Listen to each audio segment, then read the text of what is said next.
On va donc revoir un peu ce que l'on a vu avant de se quitter à la dernière séance. Donc d'abord, ici des microphotographies au microscope électronique de synapse. Tout en haut, on pourra observer le cytoplasme du neurone présynaptique. Ce neurone présynaptique est séparé du neurone postsynaptique par la fente synaptique. Au niveau du cytoplasme du neurone présynaptique, nous pouvons observer de nombreuses sphères des vésicules. Donc si on voit des vésicules ici dans cette deuxième microphotographie, c'est qu'on est au niveau du neurone présynaptique. C'est une synapse neuromusculaire, donc on a la fente synaptique qui sépare le neurone de la cellule musculaire. Cellule musculaire qu'on va pouvoir aussi distinguer ici, nous verrons dans le prochain chapitre avec ces myofibrilles, ces petites stries que nous voyons là. Dans ces cellules musculaires, la centrale énergétique, les mitochondries, d'accord, au niveau de son cytoplasme. Voilà. Donc à partir de cette structure, on va pouvoir maintenant aller voir schématiser comment fonctionne la. On récupère ici le contenu des vésicules, on le dépose dans la fente synaptique. Si on dépose une goutte, on observe ici deux variations du potentiel de membrane avec inversion, dépolarisation, repolarisation, deux potentiels d'action sur la durée de la mesure. Sur la même durée, si on dépose plusieurs gouttes, on a 4 potentiels d'action sur le même temps. L'événement est plus fréquent. Il y a donc une augmentation de la fréquence de potentiel d'action. C'est-à-dire que plus il y a de neurotransmetteurs dans la fente synaptique, plus la fréquence de potentiel d'action est élevée. Le message est codé en quantité de neurotransmetteurs dans la fente synaptique ou concentration de neurotransmetteurs dans la fente synaptique. On peut donc maintenant, ici, schématiser la transmission du message au niveau d'une synapse.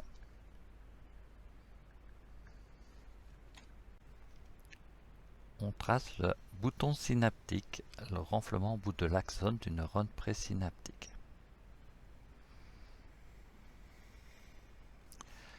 La membrane de la cellule postsynaptique et entre les deux la fente synaptique.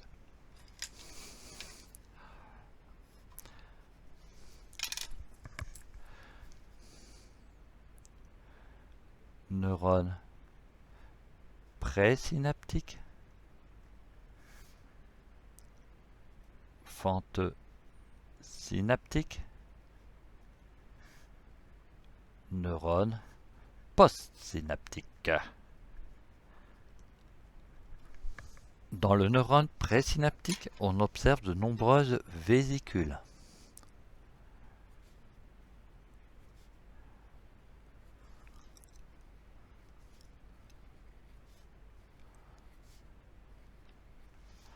Dans les vésicules, on observe des neurotransmetteurs.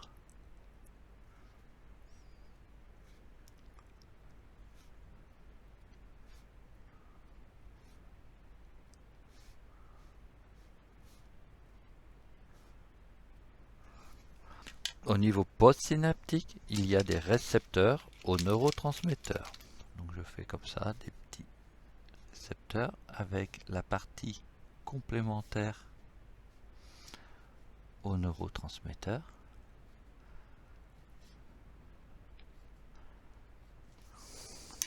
Sur ce récepteur peut venir se fixer le neurotransmetteur.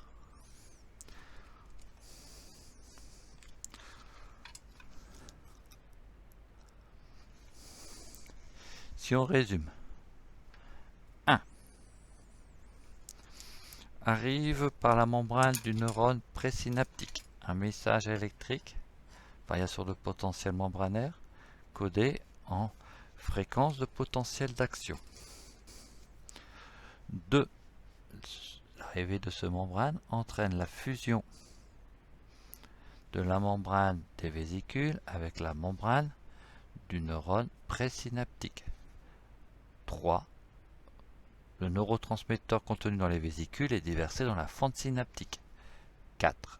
Ce neurotransmetteur se fixe sur son récepteur. 5. Il y a un nouveau message électrique postsynaptique. Donc 1. Message électrique codé en fréquence de potentiel d'action. Dans la fente synaptique, on va avoir un message de nature chimique codé en concentration de neurotransmetteurs. Au niveau du neurone postsynaptique, de nouveau un message de nature électrique.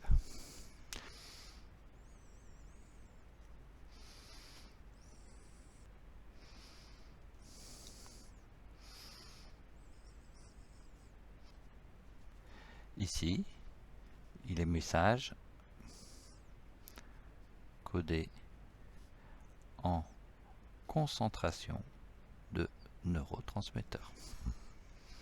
Le titre.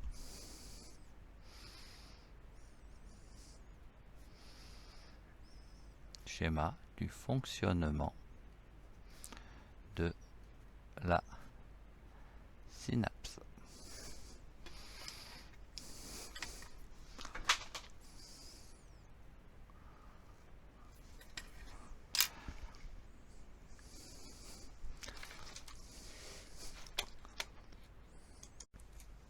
Maintenant que vous avez repris ce schéma sur votre polycopier, nous pouvons noter les différentes étapes du fonctionnement de la synapse. 1. Arrivée d'un message nerveux présynaptique codé en fréquence de potentiel d'action. 2.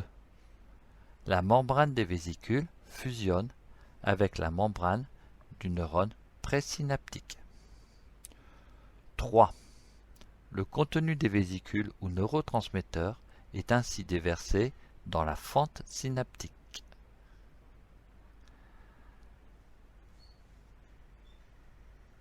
4. Les neurotransmetteurs se fixent sur les récepteurs postsynaptiques. 5. L'association neurotransmetteur-récepteur est à l'origine d'un nouveau message de nature électrique. Je vais donc maintenant vous passer une vidéo qui résume ces étapes. Revenons au parcours du message nerveux.